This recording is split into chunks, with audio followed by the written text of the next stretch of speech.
Galing nung kuha nila ng tubig, oh. Ano tawag nyo dyan? Diyan po. Jag? Sa kanya jag. Yan banga. Pero yung iba kung tawagin ay tapayan. Pero ang pagkakaalam ko po sa amin sa Bulacan, pag walang gripo, tinatawag siyang tapayan. Pag kami gripo, tinatawag na banga. Pero banga o tapayan, iisa lang po yan. Wala nang pinagkaiba yan. Kundi yung gripo lang. Kasi pag tapayan, ipunan ng tubig, yung malaki.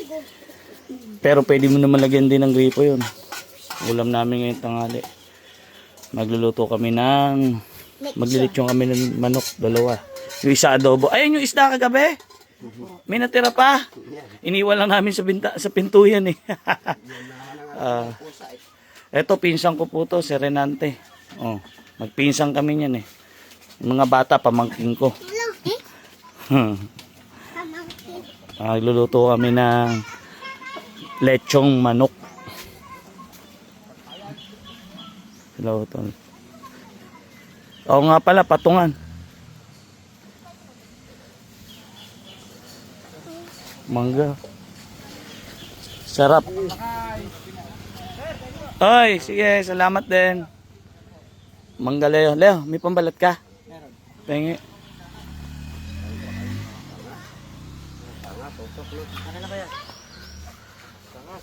Sige, balat tayo mangga. Ayan. Yung dala ulam namin sa tanghali. Isa ulam nila sa gabi. Si Renante po,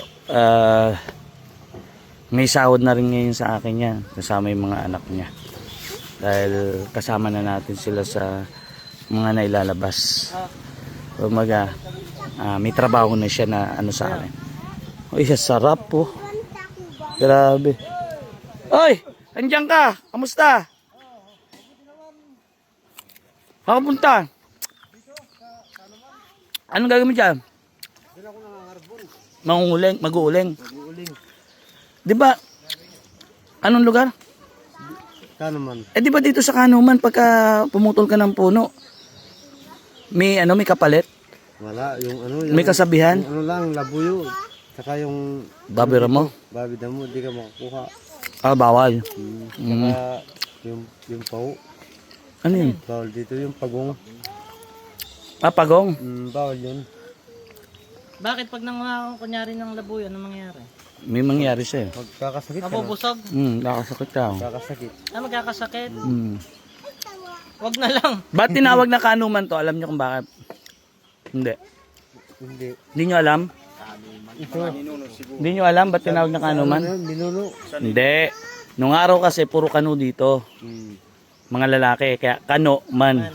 Kanong lalaki? Oh, kanong lalaki. Kaya Kanuman. Oh, alam niyo na. Ba't tinawag na Kanuman yung lugar niyo?